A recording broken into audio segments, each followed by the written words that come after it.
Hello students and welcome to one more session of my online biology classes called Biology Simplified. मैं हूं doctor Shyamala Shah और मेरे details आपको दिख रहे हैं. ओके, हम स्टैंडर्ड 11 स्टेट टेक्स्ट बुक का बायोमोलिक्यूल्स टॉपिक कर रहे हैं स्टूडेंट्स, और ये उसका 12th पार्ट है. जो स्टूडेंट्स पहले से देख रहे हैं उनको पता है, प्रीवियस वीडियोस मेरे चैनल पे अगर आप देख लेंगे तो आपको सारे प्रीवियस वीडियोस मिलेंगे. ओके, थैंक यू ऑल दो स्टूडेंट्स जो continuously like share and subscribe कर रहे हैं. प्लीज मेरे चैनल को सब्सक्राइब कीजिए अगर आपको कंटेंट अच्छा लग रहा है. बहुत स्टूडेंट्स ने मुझे कांटेक्ट भी किया है, thank you very much. Alright, मैं ऑनलाइन क्लासेस भी लेती हूँ डाउट सॉल्विंग का, पर आवर पर चैप्टर बेसिस पे. बहुत ही नॉमिनल रेट्स पे मैंने लेक्चर्स लेने शुरू किए हैं, तो अगर आपको कोई भी डिफिकल्टी है तो मुझे कांटेक्ट कीजिएगा.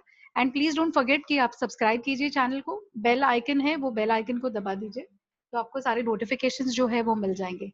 ऑलराइट, अभी स्टूडेंट्स हम लोग बायोमोलिक्यूल्स में, ठीक है, हम एंजाइम्स के पार्ट पे आ चुके हैं और लास्ट टाइम हमने जो है क्लासिफिकेशन ऑफ एंजाइम्स हमने स्टार्ट किया हुआ है. करेक्ट.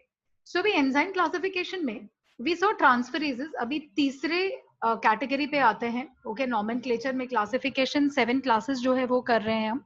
राइट, तो इस टॉपिक पे आते हैं which is hydrolases. Right, transferases हम ऑलरेडी कर चुके हैं. हाइड्रोलेजेस, नाम से इटसेल्फ हमें समझ में आता है कि हाइड्रोलेज क्या होगा. हाइड्रोलाइटिक रिएक्शन कैरी आउट करने वाले एंजाइम्स होंगे हाइड्रोलेजेस.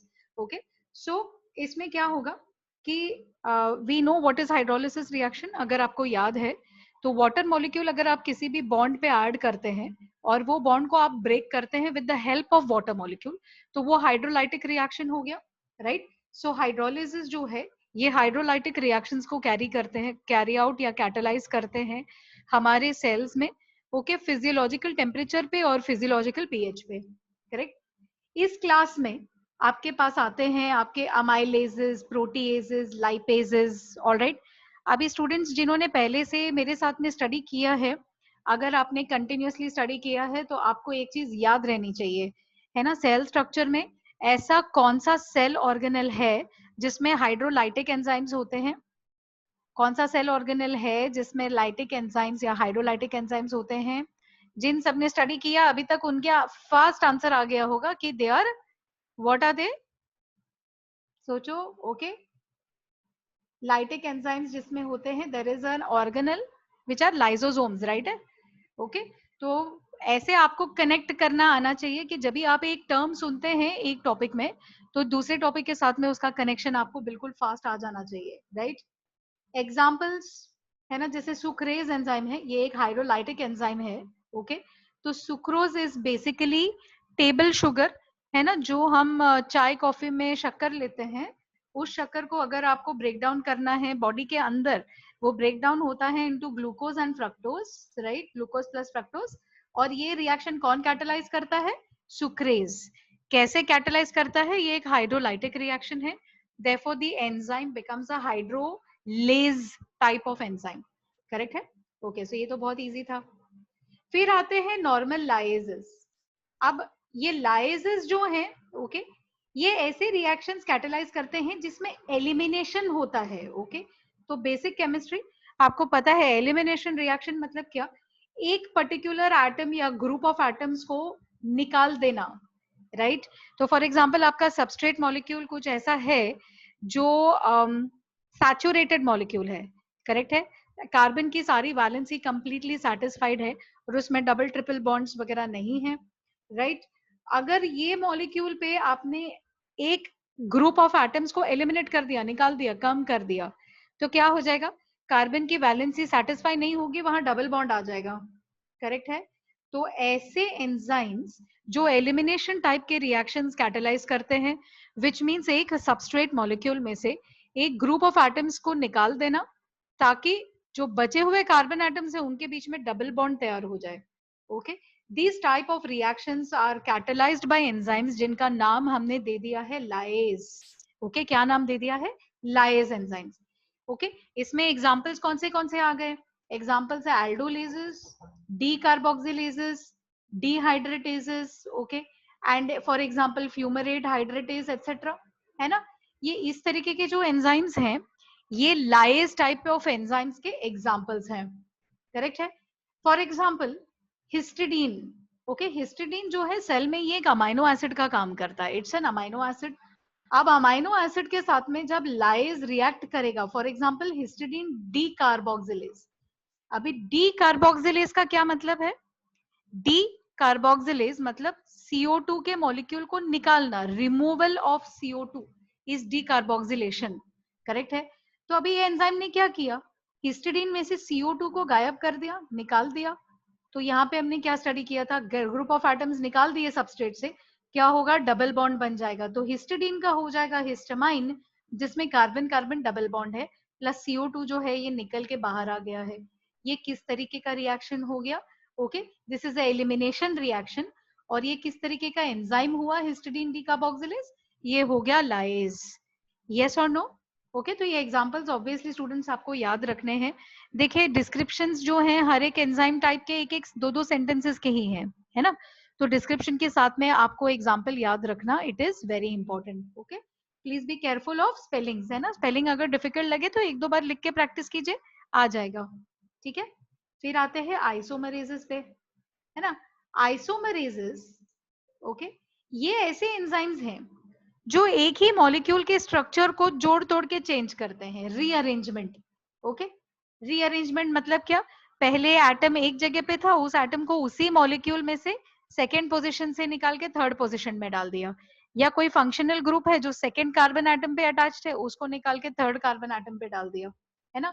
तो आइसोमरेजेस क्या करते हैं, एक ही मॉलिक्यूल के अंदर स्ट्रक्चरल रीअरेंजमेंट्स को वो कैटेलाइज करते हैं, करेक्ट है। ये जो नॉमेनक्लेचर है, करेक्ट, इनकी नॉमेनक्लेचर किस तरीके के आइसोमराइजेशन को ये कैटेलाइज करते हैं उस पे बेस्ड होता है। ओके, सो बहुत सारे टाइप्स के आइसोमरेज एंजाइम होते हैं, डिपेंडिंग कि किस तरीके का रीअरेंजमेंट करते हैं। रेसमेजेस होते हैं, ओके, एपिमरेजेस होते हैं, आइसोमरेजेस होते हैं, म्यूटेजेस होते हैं। ये सारे classes of enzyme isomerase type के ही एंजाइम्स हैं, जो एक ही मॉलिक्यूल के अंदर जो है एटम्स को रीअरेंज करते हैं, करेक्ट है। एग्जाम्पल और केस इन पॉइंट है जाइलोज आइसोमरेज, करेक्ट है। अब ये देखिए, ग्लूकोज या फ्रक्टोज ग्लूकोज फॉस्फेट आइसोमरेज या fructose phosphate isomerase, alright. Glucose 6 phosphate को फ्रक्टोज 6 फॉस्फेट में बदलते हैं, करेक्ट है। इसका क्या मतलब है, ग्लूकोज और फ्रक्टोज में सिर्फ स्ट्रक्चरल चेंज है, बाकी दोनों कार्बन 6 कार्बन के शुगर्स हैं, और ग्लूकोज और फ्रक्टोज एक दूसरे के आइसोमर्स हैं, करेक्ट है। तो ग्लूकोज को फ्रक्टोज में बदलने वाला एंजाइम हो गया आइसोमरेज। सिंपली सिर्फ स्ट्रक्चरल चेंज है, ना तो बॉन्ड बहुत ज्यादा ब्रेक हो रहा है ना कुछ हो रहा है, ओनली आप रीअरेंज कर रहे हैं मॉलिक्यूल को। एक अरेंजमेंट को हमने ग्लूकोज नाम दे दिया, दूसरे अरेंजमेंट को हमने फ्रक्टोज नाम दे दिया। जो एंजाइम ग्लूकोज में से फ्रक्टोज या फ्रक्टोज में से ग्लूकोज बनाए, वो एंजाइम को हमने नाम दे दिया है आइसोमरेज, करेक्ट है। इज इट अंडरस्टैंडेबल, है ना, बहुत सिंपल है, करेक्ट। ओके, फिर आते हैं नेक्स्ट कैटेगरी पे। ओके, फिर आते हैं नेक्स्ट कैटेगरी पे, लाइगेसेस और सिंथेटेसेस, राइट। लाइगेज या सिंथेटेसेस कुछ ऐसे तरीके के एंजाइम्स हैं, ओके, जो लिंकिंग करते हैं दो मॉलिक्यूल्स के आपस में। ओके, तो अगर मुझे दो मॉलिक्यूल्स को आपस में जोड़ना है, उनको कनेक्ट करना है, ब्रेक नहीं करना है, ओके, मुझे किसी चीज को सिंथेसाइज करना है, कोई पॉलीमर मुझे बनाना है, राइट। तो जो सिंथेटिक टाइप के रिएक्शंस हैं, उनके बीच में जब कोवैलेंट लिंक बनता है, बॉन्ड बनता है, उस कोवैलेंट बॉन्ड मेकिंग को कैटलाइज करने वाला जो एंजाइम है, उसको हमने नाम दे दिया है लाइगेसेस या तो सिंथेटेसेस, राइट। तो ये क्या करते हैं, on the one hand, right, एक एनर्जी रिच मॉलिक्यूल को वो ब्रेक करते हैं, फॉर एग्जांपल एटीपी। तो एटीपी में बहुत एनर्जी रहती है, अभी इसको समझ के लेना है ना। एटीपी में बहुत एनर्जी है। अभी सपोज मुझे मान लीजिए कि मुझे कोई कंपाउंड बनाना है, ऑलराइट, और मुझे ऐसे बनाना है कि मुझे दो मॉलिक्यूल्स को जोड़ करके वो कंपाउंड बनाना है। तो अभी दो मॉलिक्यूल्स के बीच में बॉन्ड बनाने के लिए मुझे एनर्जी चाहिए ना स्टूडेंट्स, है ना। ये तो सिंपल केमिस्ट्री है, आपको पता है बॉन्ड बनना मतलब क्या, बॉन्ड के अंदर एनर्जी का इन्वेस्टमेंट होना, वो बॉन्ड बनना हो गया, यस और नो। तो मुझे molecule A plus molecule B को जोड़ के मॉलिक्यूल सी बनाना है, बट ए प्लस बी के बीच में बॉन्ड बनाने के लिए आई वांट एनर्जी, है ना। तो मेरा ये जो लाइगेज एंजाइम है ना, ये क्या करता है, ये दो काम करता है, करेक्ट है। ये पहले एक अच्छा एनर्जी रिच मॉलिक्यूल को पकड़कर, जैसे एटीपी हो गया या जीटीपी हो गया, यहाँ देखिए, ओके, एटीपी या जीटीपी को पकड़ के उनको ब्रेक करेगा। उसके अंदर का जो भी एनर्जी रहेगा, है ना, उस एनर्जी को ये एंजाइम यूज करेगा, और मेरा ए प्लस बी का जो बॉन्ड फॉर्मेशन है, उस एनर्जी को ये एंजाइम वो बॉन्ड फॉर्मेशन में लगा देगा। Have you understood what I said? Correct है। तो मुझे A plus B into C convert करना है, तो मेरा एंजाइम उसके लिए एनर्जी कहाँ से लाता है, एटीपी से लाता है, उसको ब्रेक डाउन करता है, उसके एनर्जी को वो इन्वेस्ट करता है, A प्लस बी को जोड़ देता है और C बना देता है। करेक्ट है। ऐसे एंजाइम्स जो हैं ये हो गए आपके लाइगेजेस। नाउ सी, पायरुवेट ये हो गया मेरा A, है ना, CO2 ये हो गया मेरा B। तो मुझे क्या करना था, पायरुवेट और CO2 को, कार्बन डाइऑक्साइड को मुझे कोवैलेंटली कंबाइन करना है, बॉन्ड बनाना है, और इसमें से मुझे तैयार करना है C, जो हो गया ऑक्सैलो एसीटेट। यस ना। उसकी एनर्जी कहां से आई, एटीपी से। ओके, और ये पूरा कैटेलाइज किसने किया, कार्बोक्सिलेज, पायरुवेट ने, पायरुवेट कार्बोक्सिलेज ने। ओके, तो मेरा पायरुवेट कार्बोक्सिलेज किस तरीके का एंजाइम हुआ स्टूडेंट्स, ये लाइगेज या सिंथेटेज टाइप का एंजाइम हो गया, है ना। Okay, so I have A plus B, okay, with the help of ATP, pyruvate carboxylase ने मेरे को C बना के दे दिया है, और ऑफ कोर्स एटीपी में से एक फॉस्फेट सिर्फ यूज हुआ, तो जो बच जाता है, ओके, वो ADP plus inorganic phosphate, phosphate use नहीं हुआ, बॉन्ड एनर्जी यूज हुई, तो वो इनऑर्गेनिक फॉस्फेट को जो है वो सेल छोड़ देगा वहीं पर। करेक्ट है। Is this making sense to you, है ना। तो ये हो गया हमारे types of enzymes, right, based upon the type of enzyme या टाइप ऑफ रिएक्शन जो वो कैटेलाइज करते हैं, हमारे पास जो है ये क्लासिफिकेशन तैयार होती है। करेक्ट। अभी एक्चुअली अगर आप देखेंगे तो ये जो है ना, थोड़ा सा ऑक्सीडेजेस, ट्रांसफरेजेस, अगर आप इसका सबका फर्स्ट लेटर ले लेंगे ना, O T H L I L, okay, तो हम लोग जब स्टडी करते थे तो हमने इसको स्टडी किया ऑधिलिल क्लासिफिकेशन, OTHLIL। ओके, सो अदलिल क्लासिफिकेशन अगर आप याद रखते हैं तो उसका फुल फॉर्म हो जाता है oxidoreductase, that is for O, transferase which is for T, hydrolase which is for H, lyase which is for L, isomerase which is for I, and ligase या synthetase which is for the last वाला L। Okay, so आपका short form तैयार हो जाता है which is called the अदलिल system of classification. Correct है। Okay, अब यहाँ पे आपका एक छोटा सा डेमोन्स्ट्रेशन उन्होंने दिया हुआ है, तो इसको जरा फास्ट हम देख लेते हैं। ओके, इफेक्ट ऑफ हीट आपको डेमोन्स्ट्रेट करना है on the activity of inorganic catalyst and enzymes. मतलब आप बेसिकली क्या कर रहे हैं, ओके, कैटलिस्ट ये जो वर्ड है, इसमें आपके पास केमिकल कैटलिस्ट भी हैं जो हम नॉर्मल केमिकल रिएक्शंस में, केमिस्ट्री में यूज करते हैं। ओके, ये जनरली इनऑर्गेनिक कंपाउंड्स होते हैं, जैसे फॉर एग्जांपल मैंगनीज डाइऑक्साइड या प्लैटिनम, ओके, पलाडियम, ऐसे बहुत सारे कैटलिस्ट मिलते हैं आपको। ऑलराइट, और केमिकल कैटलिस्ट जो हैं ये बायोलॉजिकल कैटलिस्ट से काफी डिफरेंट होते हैं। ओके, एंजाइम्स बायोलॉजिकल कैटलिस्ट हैं, मतलब ये खुद भी ऑर्गेनिक कंपाउंड्स हैं, प्रोटीन्स हैं, और ये बनते भी एक ऑर्गेनिक सिस्टम में है, सेल में है ना। और उसके वजह से ये काफी सेंसिटिव भी होते हैं, जैसे आपने बहुत हीट कर दिया, ऑलराइट, हमने देखा था लास्ट टाइम, अगर आप बहुत हीटिंग कर देंगे तो एंजाइम के बीच के बॉन्ड्स जो हैं ये सारे ब्रेक हो जाएंगे, और एंजाइम डीनेचर होगा, फंक्शनल नहीं होगा, है ना। तो अभी ये जो प्रोसीजर है, इसमें हम क्या करने वाले हैं, हम देखने वाले हैं कि हीटिंग करने का इफेक्ट, ओके, इनऑर्गेनिक कैटलिस्ट पे और ऑर्गेनिक कैटलिस्ट पे कैसे होता है ना। तो अभी शुरू करते हैं, क्या करते हैं, हम दो टेस्ट ट्यूब ले लेते हैं, है ना, और उसमें दोनों टेस्ट ट्यूब में 2-2 ml हम हाइड्रोजन पेरोक्साइड को भर देते हैं। Hydrogen peroxide is H2O2। अब एक टेस्ट ट्यूब में हमने इनऑर्गेनिक कैटलिस्ट ले लिया MnO2। MnO2 मतलब मैंगनीज डाइऑक्साइड, ओके, थोड़ा सा, बिल्कुल एक छोटा सा चिमटी भर के ले लिया और उसमें डाल दिया। करेक्ट है। और दूसरे टेस्ट ट्यूब में, करेक्ट, हमको ऑर्गेनिक एंजाइम चाहिए, तो कहां से आएगा, एक छोटा सा टुकड़ा बटाटे का हम काट के डाल सकते हैं, उसमें भी एक एंजाइम होता है which is called catalase. Catalase, या तो अगर किसी एनिमल का या कोई लिवर का टुकड़ा मिल जाए छोटा सा, तो ये फ्रेश लिवर का टुकड़ा भी हम लोग डाल सकते हैं उसी 2 ml हाइड्रोजन पेरोक्साइड में। तो एक टेस्ट ट्यूब में आपने बटाटा ये डाला है MnO2, और दूसरे में या तो आप छोटा सा बटाटे का टुकड़ा डालो या तो आप छोटा सा लिवर का टुकड़ा डालो। बटाटा डालेंगे तो आपको एंजाइम मिलेगा कैटलेज, लीवर डालेंगे तो आपको एंजाइम मिलेगी पेरोक्सिडेज।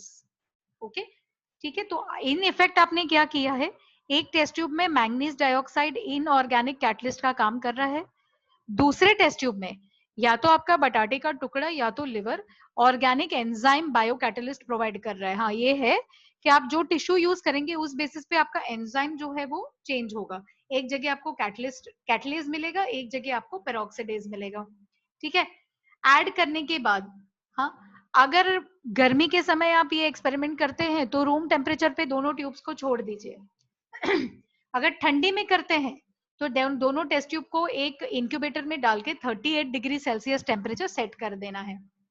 ठीक है, थोड़े टाइम के बाद आप देखेंगे कि दोनों टेस्ट ट्यूब्स में छोटे छोटे बबल्स है ना, छोटे छोटे जो हैं बबल्स जो हैं वो निकलते हैं ऑक्सीजन के। अब MnO2 और नॉर्मल आपके एंजाइम्स है ना, ये दोनों जो हैं ये एक ही काम करते हैं, हाइड्रोजन पेरोक्साइड को ये ब्रेक डाउन करते हैं और उस हाइड्रोजन पेरोक्साइड में से ये ऑक्सीजन को निकाल बाहर करते हैं, तो ऑक्सीजन इवॉल्व आउट होता है, राइट। अभी 2 फ्रेश टेस्ट ट्यूब्स लीजिए और इसको एक्सपेरिमेंट कीजिए, है ना। अभी इसमें क्या करेंगे, आप मैंगनीज डाइऑक्साइड को, करेक्ट है, पहले उबाल लेंगे, फिर उसको ठंडा करेंगे और फिर उसको हाइड्रोजन पेरोक्साइड में डालेंगे। ठीक है, ये हो गया एक टेस्ट ट्यूब। दूसरे टेस्ट ट्यूब में भी आप जो भी लिवर या बटाटा ले रहे हैं, आप पहले उसको उबाल देंगे, फिर उसको आप H2O2 में ऐड करेंगे, फिर आप उसको रूम टेम्परेचर पे या 38 डिग्री सेल्सियस पे मेंटेन करेंगे और फिर आप चेक करेंगे कि ऑक्सीजन के बबल्स आ रहे हैं या नहीं आ रहे हैं। आपको क्या लगता है क्या होगा? ओके, तो यस, आपने बिल्कुल सही सोचा। MnO2 जो है, क्योंकि ये एक इनऑर्गेनिक कैटलिस्ट है, वो हीट करने के बाद, कूल करने के बाद भी अपनी एक्शन दिखाएगा, क्योंकि हीटिंग का MnO2 के ऊपर कोई फर्क नहीं पड़ता। लेकिन अगर आपने बटाटे को पका दिया, लिवर को पका दिया, ओके, तो इसमें क्या हो जाएगा, आपका एंजाइम जो है प्रोटीन है, आपने उसको हीट कर दिया तो वो प्रोटीन के बॉन्ड्स ब्रेक हो जाएंगे, एंजाइम डीनेचर हो जाएगा, है ना।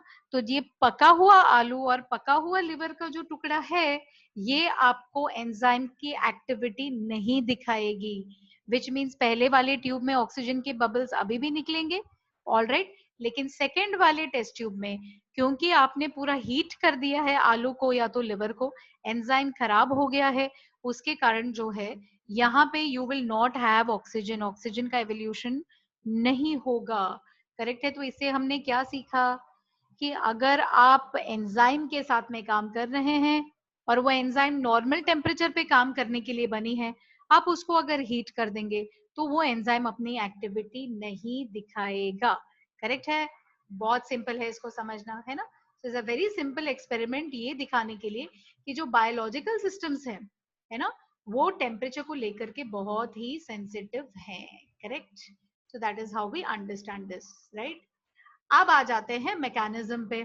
ओके, मैकेनिज्म मतलब क्या, एंजाइम तो हमने समझ लिया कि वो एक बायोलॉजिकल मॉलिक्यूल है, वो हमारे सेल के अंदर बहुत ही डिफिकल्ट रिएक्शंस को बड़े ही फास्ट कैटेलाइज करता है। हमारा सारा लिविंग एक्टिविटी प्रोसेस जो है ये बिना एंजाइम्स के हो ही नहीं सकता, राइट। तो अभी ये सब हमने देख लिया, अभी हम देखते हैं कि ये एग्जैक्टली एंजाइम्स इतना सब कुछ काम कैसे कर लेते हैं, है ना। तो अभी इसको देख लेते हैं, right. So we study mechanism of enzyme action, है ना। बेसिक मैकेनिज्म जिससे आपके एंजाइम्स कैटालिसिस जो है शुरू करते हैं, दे बिगिन, है ना, दे शुरू करते हैं, कैसे स्टार्ट होता है ये, आपका जो सबस्ट्रेट है या कई सारे सबस्ट्रेट्स हो सकते हैं, ये अभी आपको पता है कि एंजाइम जिस मॉलिक्यूल पर काम करके उसको चेंज करता है, उस मॉलिक्यूल को हम एंजाइमोलॉजी में सबस्ट्रेट बोलते हैं, करेक्ट है। तो मैं फिर से जरा एक बार आपका कंसेप्ट रिवाइज कर देती हूँ। तो अगर सुक्रेज एंजाइम सुक्रोज पे काम करता है तो सुक्रोज सुक्रेज का सबस्ट्रेट हो गया, कभी कभी कुछ एंजाइम्स मल्टीपल मॉलिक्यूल्स पे एक साथ में काम करते हैं, करेक्ट है, तो इनके कई सारे सबस्ट्रेट्स होते हैं, एक enzyme can have many multiple substrates, correct. तो मैकेनिज्म ऑफ एक्शन एंजाइम का शुरुआत कैसे होता है, सबस्ट्रेट को एंजाइम अपने एक्टिव साइट में बाइंड कर लेता है, binding of the substrate to active site on the enzyme, यहां से प्रोसेस शुरू होता है।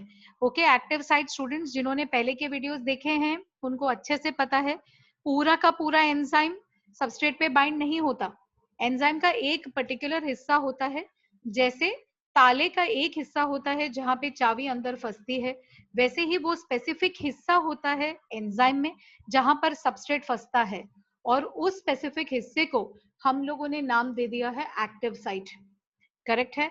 तो एंजाइम का मैकेनिज्म का फर्स्ट स्टेप क्या है, सबस्ट्रेट एंजाइम के एक्टिव साइट में जाके बॉन्ड बनाएगा, बाइंडिंग, ओके, टेम्परेरी बाइंडिंग होगी लेकिन बाइंडिंग होगी, करेक्ट है। ये एक्टिव साइट वो स्पेसिफिक रीजन है एंजाइम की जहां पे सबस्ट्रेट का कॉम्बिनेशन होता है, राइट, यहाँ तक काफी सिंपल है। ये फर्स्ट स्टेप हो गया, बाइंडिंग। अच्छा, अब सबस्ट्रेट जो है एंजाइम को बाइंड कर चुका है, एक्टिव साइट में जाके ताला और चाबी दोनों आपस में फंस गए हैं, तो एंजाइम और सबस्ट्रेट आपस में जाके ओके कॉम्प्लीमेंट्री बॉन्डिंग उन्होंने बना ली है। फिर क्या होता है ना, जैसे ही सबस्ट्रेट एंजाइम को बाइंड करता है, ओके, सबस्ट्रेट के ऊपर सडनली जो इलेक्ट्रॉन्स डिस्ट्रीब्यूट होते थे केमिकल बॉन्ड्स में, वो सडनली चेंज हो जाते हैं। बाइंडिंग जैसे ही होती है ना, सबस्ट्रेट के बॉन्ड्स में बिल्कुल उथल पुथल मच जाती है, और जो इलेक्ट्रॉन जहां पे है वो वहां से उठ के दूसरे दूसरे जगह पे जाने लगता है। क्या मतलब आप समझते हैं इस चीज का? आपको नहीं लगता है कि मतलब वो सबस्ट्रेट थोड़ा अनस्टेबल हो गया, है ना? पहले तो बॉन्ड वगैरह सब परफेक्ट था, इलेक्ट्रॉन जहां था वैसे ही आराम से बैठा था, लेकिन जैसे ही एंजाइम और सबस्ट्रेट आपस में जुड़ गए, क्या हुआ, सडनली इलेक्ट्रॉन्स की उथल पुथल शुरू हो गई, यहाँ वहां भागने लगे, मॉलिक्यूल अनस्टेबल हो गया। ओके, जब अनस्टेबिलिटी होगी तब अल्टीमेटली या तो बॉन्ड ब्रेक होगा या तो कोई नया बॉन्ड बनेगा, है ना? तो क्या होगा, जब भी इलेक्ट्रॉनिक डिस्ट्रीब्यूशन में फर्क आएगा सबस्ट्रेट के, तो अल्टीमेटली लास्ट स्टेज रिएक्शंस कुछ ऐसे बनेंगे जिसमें आपका प्रोडक्ट जो है वो फॉर्म होगा। ओके, तो या तो आप मॉलिक्यूल ए को ब्रेक करते हैं इनटू बी प्लस सी, ओके, ये किस तरीके का रिएक्शन हुआ स्टूडेंट्स, ये कैटाबॉलिक रिएक्शन हुआ। या तो आप molecule A plus molecule B you are making into molecule C, ये किस तरीके का रिएक्शन हुआ, सिंथेसाइजिंग या एनाबॉलिक रिएक्शन हुआ, करेक्ट है। तो ये सारी चीजें आप कैसे कर रहे हैं, with the help of enzyme, correct.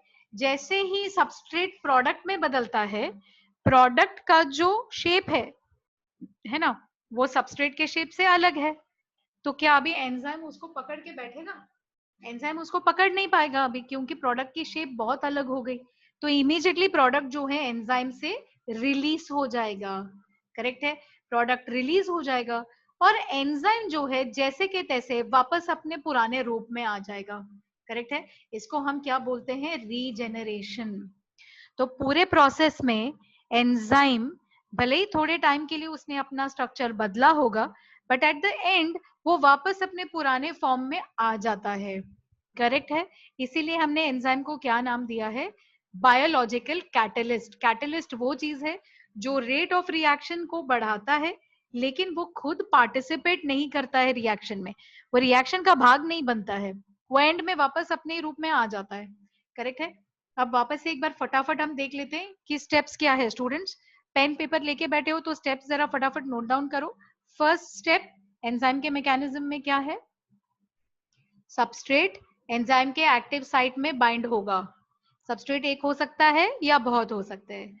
Second thing, जैसे ही सबस्ट्रेट एंजाइम को बाइंड होता है, सबस्ट्रेट्स के इलेक्ट्रॉनिक कॉन्फ़िगरेशन में फर्क आ जाता है, ओके, बिकॉज वो फर्क आता है उसके बॉन्ड्स अनस्टेबल होते हैं। थर्ड स्टेप, जब बॉन्ड अनस्टेबल होता है तो रिएक्शन होके प्रोडक्ट बनता है, फोर्थ स्टेप में रिएक्शन होके प्रोडक्ट बन गया। फिफ्थ स्टेप में प्रोडक्ट क्योंकि सबस्ट्रेट से बहुत डिफरेंट है तो प्रोडक्ट रिलीज हो जाता है, करेक्ट है। एंजाइम प्रोडक्ट को पकड़ के नहीं रख सकता अभी, क्योंकि उसकी शेप चेंज हो गई है, और एंजाइम के एक्टिव साइट की तो शेप वही है। तो अभी सडनली अंदर से चाबी चेंज हो गई तो वो तो फिट नहीं होगा ना लॉक में, वो निकल के आ जाएगा। तो वैसे ही प्रोडक्ट का शेप इतना डिफरेंट है सबस्ट्रेट के शेप से कि वो निकल के आ जाता है एंजाइम से। ओके, तो प्रोडक्ट रिलीज हो गया और फोर्थ स्टेप के एंड में आपको वापस से आपका प्रोडक्ट प्लस एंजाइम जो है वो मिल जाता है ना। अब भी डायग्राम देखते हैं। ये जो है ये एंजाइम है, ये उन्होंने ऐसे ही एक स्ट्रक्चर बनाया है स्टूडेंट्स। ओके, एंजाइम का एक्चुअल स्ट्रक्चर काफी कॉम्प्लिकेटेड होता है। अब ये सबस्ट्रेट है, ठीक है। तो जैसे ही सबस्ट्रेट यहाँ पे जाके फिक्स होता है तो एक्टिव साइट अपना शेप चेंज करके सबस्ट्रेट के आजू बाजू में बिल्कुल परफेक्टली फिट हो जाता है, देखिए, है ना। तो substrate plus enzyme gives you enzyme substrate complex, जिसको हम ES कॉम्प्लेक्स भी लिखते हैं, करेक्ट है। उसके बाद इसमें चेंजेस होंगे और चेंजेस जब होंगे तब प्रोडक्ट बन के वो रिलीज हो जाएगा, करेक्ट है। तो ये diagram it's very easy to understand this diagram, yes और नो। अभी नेक्स्ट हम आएंगे लॉक एंड की मॉडल पे। तो मैकेनिज्म ऑफ एंजाइम एक्शन पे मैं ये पर्टिकुलर वीडियो जो है इसको मैं एंड करती हूँ स्टूडेंट्स। आई होप कि आपको सारे कंसेप्ट समझ में आ रहे हैं। ऑलराइट, ये चैप्टर में कंटिन्यूअसली रिवीजन रखिएगा। Thank you very much students जो मुझे कंटिन्यूअसली सपोर्ट कर रहे हैं। प्लीज सब्सक्राइब करना मत भूलिएगा। कोई भी कंटेंट आपको चाहिए तो मेरा जो डिटेल्स है वो ऑनलाइन अवेलेबल है। ऑलराइट, तो मैं तुरंत रिस्पॉन्ड करूंगी। व्हाट्सएप पर भी मेरा वो नंबर है, तो आप मुझे रिस्पॉन्ड कर सकते हैं। बहुत स्टूडेंट्स ने मुझे पूछा है क्लासेस के लिए, डाउट सॉल्विंग सेशंस के लिए, तो यस मैं वो सारी चीजें करती हूँ आवरली बेसिस पे, चैप्टर बेसिस पे। ऑलराइट, तो बहुत नॉमिनल कम फीस में है, तो आप मुझे कांटेक्ट कीजिएगा तो हम उस चीज को कंटिन्यू कर सकते हैं। Thank you very much and keep studying.